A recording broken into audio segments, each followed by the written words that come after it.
오늘 우리에게 주시는 말씀 고린도전서 11장 23절에서 29절의 말씀을 우리에게 주시는 하나님의 말씀으로 봉독하겠습니다. 고린도전서 11장 23절에서 29절의 말씀입니다.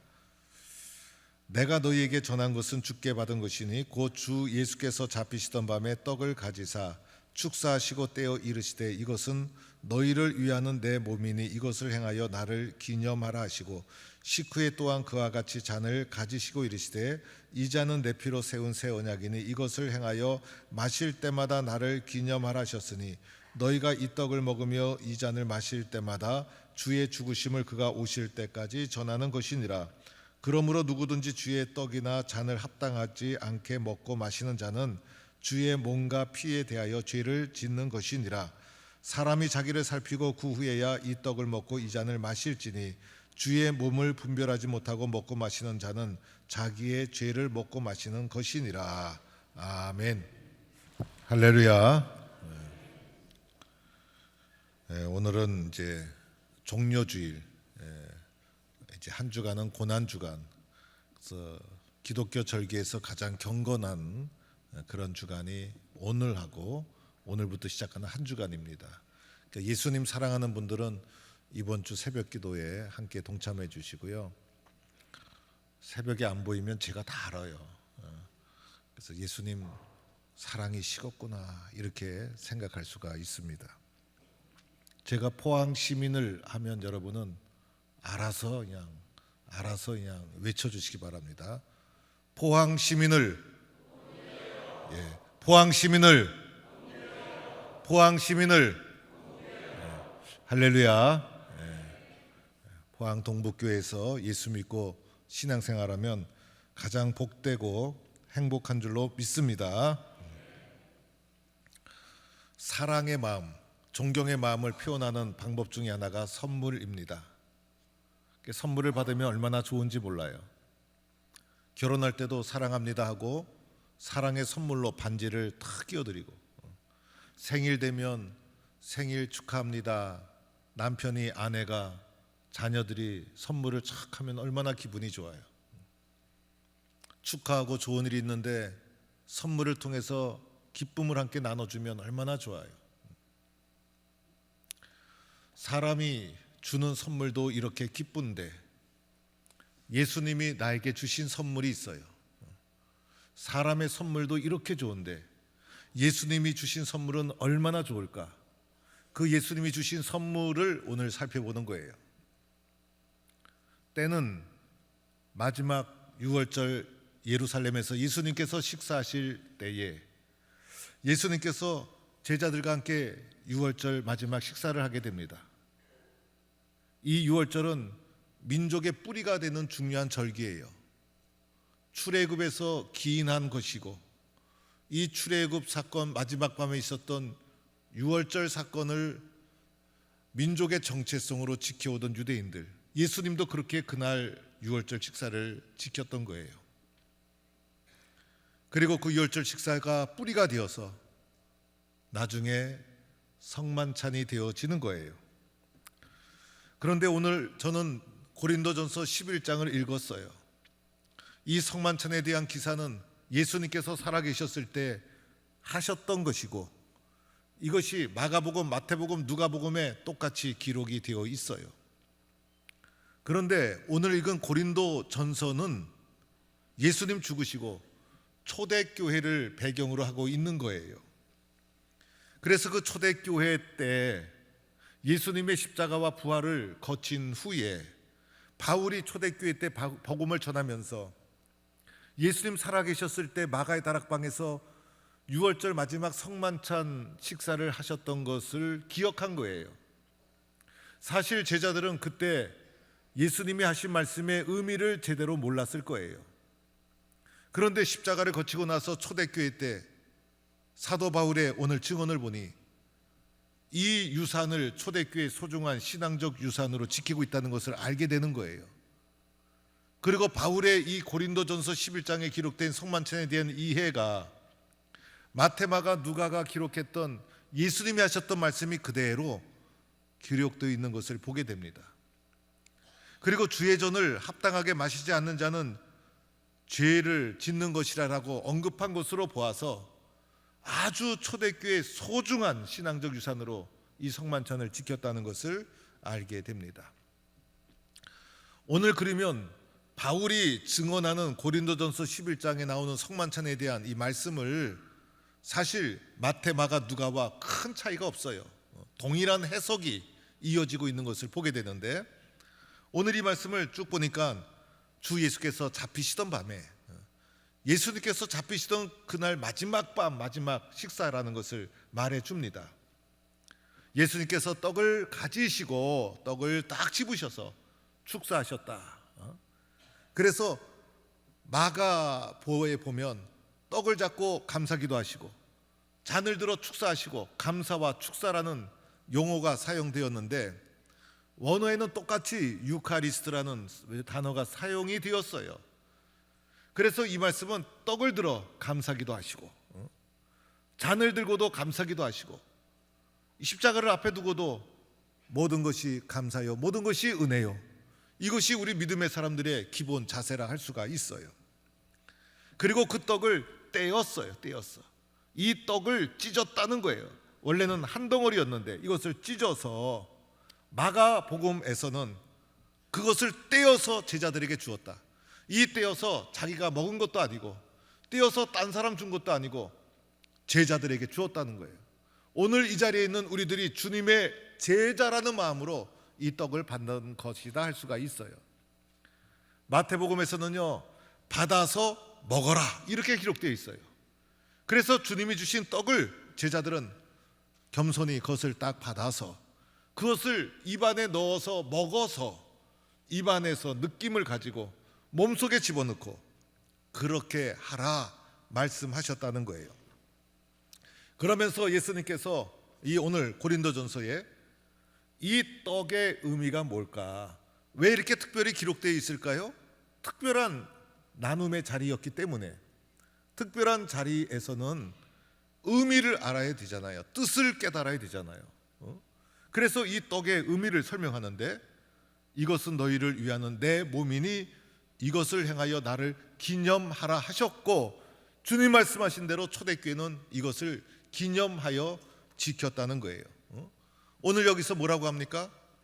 이 떡이 누구의 몸? 예수님의 몸. 우리는 작은 떡을 받지만은 이것은 누구의 몸? 예수님의 몸이다. 예수님의 몸을 기념하는 것이다. 그래서 이것을 행할 때마다 예수님의 몸을 기념하라, 이런 말씀을 해 주시고 있는 거예요. 그리고 나서 식후에는 또 잔을 가지시고 이것을 마시라. 마가복음에서도 제자들에게 주시니 다 마셨다. 그러니까 제자들에게 주신 것이고 제자들은 그것을 받아서 다 아낌없이 다 몸속에 집어넣는, 마셨다라고 말씀하고 있어요. 그러면서 오늘 말씀에도 이 잔의 의미를 알아야 되잖아요. 여러분, 뜻을 알아야 되잖아. 그래서 의미에 대해서 설명하기를, 이 잔은 그냥 평상시에 우리가 목마를 때 마시는 물, 잔 이런 게 아니라 이 잔은 내 피로 세운 새 언약이니 이것을 행하여 마실 때마다 나를 기념하라, 이렇게 고린도 전서 11장에 말씀하고, 그 다음에 마태도 이렇게 말해요. 제사함을 얻게 하려고 많은 사람을 위하여 흘리는 바 나의 피고 언약의 피니라. 마가는 이렇게 말해요. 이것은 많은 사람을 흘리는 나의 피고 언약의 피니라. 비슷비슷하게, 그죠? 그래서 마가, 마태, 그리고 고린도전서 11장 바울의 해석, 피에 대한 이해와 해석이 동일선상에 놓여 있다는 것을 알게 됩니다. 그래서 오늘 잔에 대한 것도 사용되는 용어를 보니까 새 언약, 그죠? 죄 사함, 언약의 피, 이런 용어가 쓰여지고 있어요. 이렇게 떡과 잔을 가지고 내 몸이다, 내 피다 라고 해석한 것을 듣고 나니 이 성만찬이 가리키는 것이 있어요. 여러분, 이 성만찬이 가리키는 걸 봐야죠. 떡을 보고 잔을 보면서 이 떡과 잔이 가리키는 것을 봐야죠. 그렇죠? 이 떡과 잔을 해석한 것을 딱 듣고 나니 떡과 잔이 가리키는 게 있었어요. 떡과 잔이 가리키는 것은 바로 십자가라는 것을 알게 되죠, 여러분. 그래서 내 몸이니 내 피다, 이렇게 주님께서 말씀하신 거예요. 그래서 우리는 성만찬에 참여하면서 주님의 십자가를 가슴에 다시 한번 기념하고 새기는 거예요. 여러분, 오늘 몸에 대해서 설명을 해주죠. 떡을 찢었다. 떡을 찢었는데 이것도 상징적인 행위죠. 떡을 찢듯이 예수님의 몸이 십자가에서 떡 찢어지듯이 찢어진 거예요, 여러분. 그래서 예수님이 가시관 쓰시고 살을 뜯기시고 피를 줄줄 흘리시고 창에 찔리시고, 여러분의 생살 꼬집어 보세요. 집에 가서 밑도 끝도 없이 아내가 또는 남편이 옆에 있는 분 꼬집어 보세요, 여러분. 그 생살, 그게 뜯어 나가는 게 보통 일입니까, 여러분? 주중에 제가 어금니를 뽑았어요, 어금니를. 그래서 치과에 가서 의자에 누워서 그래도 사나이 대장부인데 이까진 어금니쯤이야 라고 하면서 정말 태연하게 안정한 마음을 안정시키면서 치과 의자에 딱 누웠어요. 의사가 와서 마취를 하는데 조금 따끔했어요. 입을 벌리고 의사가 자기 이 아니라고 막 만지기 시작하는데 아무리 마취를 했지만은 겁이 나고 떨리고 가슴이 오므라들고, 여러분은 자기 이 아니라고 남일 이야기 듣듯이 태연하게 듣고 있는데 저는 심각했어요. 힘을 뺀다고 뺐는데 나도 모르게 힘이 들어가는데 제 인생에 그렇게 몸에 힘 들어간 적이 없었어요. 심장이 오므라드는 것 같았어요. 그래서 얼마나 그 시간이 긴지 기도가 저절로 나오고 부들부들 떨면서 해보세요, 여러분. 남일 자기 아니라고 구경하듯이 듣는 것 같아요, 다들. 그래서 저는 얼마나 긴장했는지.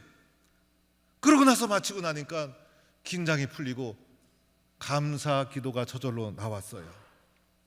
하나님, 좋은 시절 만나서 조금, 사실은 그렇게 안 아팠어요. 마취를 했기 때문에. 긴장하고 신경을 써서 그렇지. 그래서 이 정도로 어금니도 뽑고 치료도 받게 하시니 감사합니다. 옛날 분들 치과 의료 수준 좀 이렇게 낮아졌을 때 생리 뽑았을 텐데 옛날 분들 생각하니까 불쌍한 마음이 들어오고, 오늘 이 시대에 살아간다는 것이 너무나 감사하고, 어릴 적 생각도 나는 거예요. 동네 야매 치과 의사들 오니까 동네방네 사람들 다 모여서 이 사람도 뽑고 저 사람도 뽑아서 이빨 뽑고 며칠째 끙끙거리고 두러눕던 동네 아저씨들 생각나고, 또 어떤 분은 이 뽑다가 천국 갔어요. 이 뽑다가. 그런데 요즘은 이렇게 간단히 뽑으니 얼마나 감사한가. 여러분, 내 살 뜯어지는 건 보통 일이 아니에요, 여러분. 이 떡이 뭡니까? 십자가에서 생살 찢어주신 예수님의 몸을 기념하는 것이다 라는 거예요.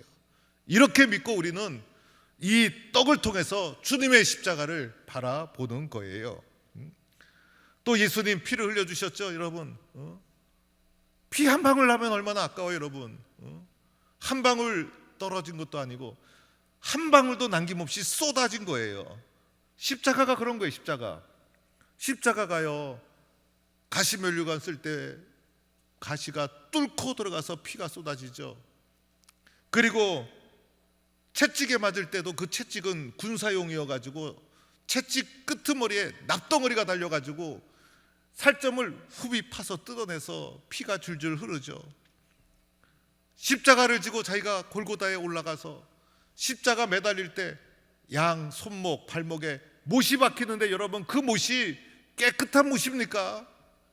그 못이 어떤 못입니까, 여러분? 그게 뼈를 뚫고 꽂히고 뜨거운 태양 아래 매달려 가지고 온몸으로 수분이 다 빠져나가는 거예요. 수분이, 피가 다 말라가는 거예요. 마지막에는 창을 옆구리에 찔러서 허파를 구멍 내가서 호흡도 하지 못하도록 만들어서 온 수분이 빠져나가고 피가 말라서 죽어가는 극악한 사형틀이 바로 십자가.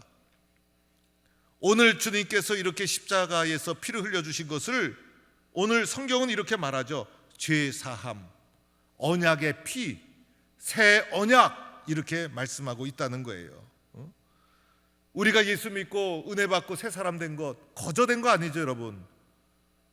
믿음은 그냥 믿는 거지만은 우리가 그냥 믿으면 구원받고 믿으면 은혜 받는 이 뒤에는 예수님의 실제로 몸이 찢기시고 피를 흘려주신 고난의 십자가가 있었다는 것을 기억해야 합니다. 그래서 그 십자가의 사건을 성만찬을 통해서 기억하는 거예요. 성만찬을 통해서 기념하는 거예요. 이것을 주님 오시는 그날까지 이것을 행하면서 십자가를 붙잡는 거예요. 십자가를 붙잡는 거예요. 기독교는요, 말씀의 종교예요. 말씀의 종교. 그런데 기독교는 더하여 체험의 종교예요. 체험의 종교. 말씀을 들어야 믿음이 생겨요. 그러나 또한 체험의 종교예요. 보고 느끼는 거예요. 보고 느끼는 거. 그래서 성찬의 떡을 먹고 마시면서 느끼고 경험하고 기억하고 기념하고, 그래서 성찬을 통해 뭘 붙잡아요? 십자가를 붙잡는 거예요. 거기에 놀라운 능력이 일어나게 될 줄로 믿습니다. 저희 할머니가 살아계셨을 때 가정 예배를 막 드리는데 그 당시 소니 카세트가 저희 집에 있었어요. 옛날에 카세트 그 조그만 거 들고 다니는 거, 음악도 듣고 테이프를 통해서 찬양도 듣고 노래도 듣고, 중요한 것은 녹음이 된다는 사실이에요. 옛날에 녹음하기 어려운 시절에 카세트 테이프, 소니, 야 정말 대단했죠. 그거 하나 있으면.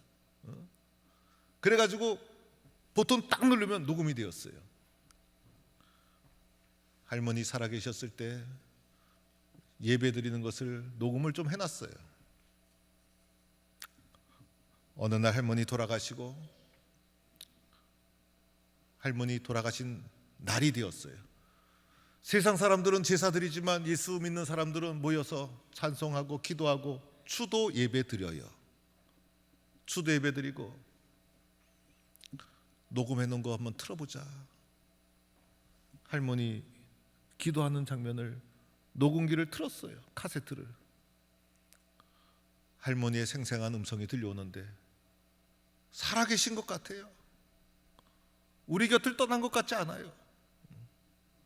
그 기도 소리가 왜 울리고 청아한 기도 소리가 울리는데 듣는 우리 가족 다 울었어요. 다 울었어. 자녀들 이름을 불러가면서 다 기도하고. 여러분, 자녀들을 위해서 정말 축복하며 기도하는 거 녹음 잘 해놓으세요. 그래서 그 기도를 들으면서 마음에 새기는 거예요. 마음에 새겨. 그러면서 제 이름도 불러가면서 훌륭한 목사 되게 해달라고, 장손인데 훌륭한 목사 되게 해달라고 그 기도를 목 놓아 기도하는데, 제가 그 기도 때문에 이렇게 목사가 된 거예요. 기억나게 하고 생생하게 살아있도록 만들어준 거예요. 오늘 성찬에 참여하면서 떡과 잔을 받을 때 십자가의 사건이 여러분의 심장 속에 생생하게 살아나는 역사가 있기를 간절히 축원합니다. 하나님 감사합니다. 우리들은 보잘것없는 사람입니다. 예수님께서 몸을 찢어주시고 피를 다 흘려주셔서 십자가의 사랑으로 살아갑니다. 이 시간 성찬의 떡과 잔을 대할 때 주님의 십자가의 사랑을 내 심령 속에 새기고 기억하고 기념하고 붙잡는 은혜가 있게 하여 주옵소서. 예수님의 이름으로 기도드립니다. 아멘.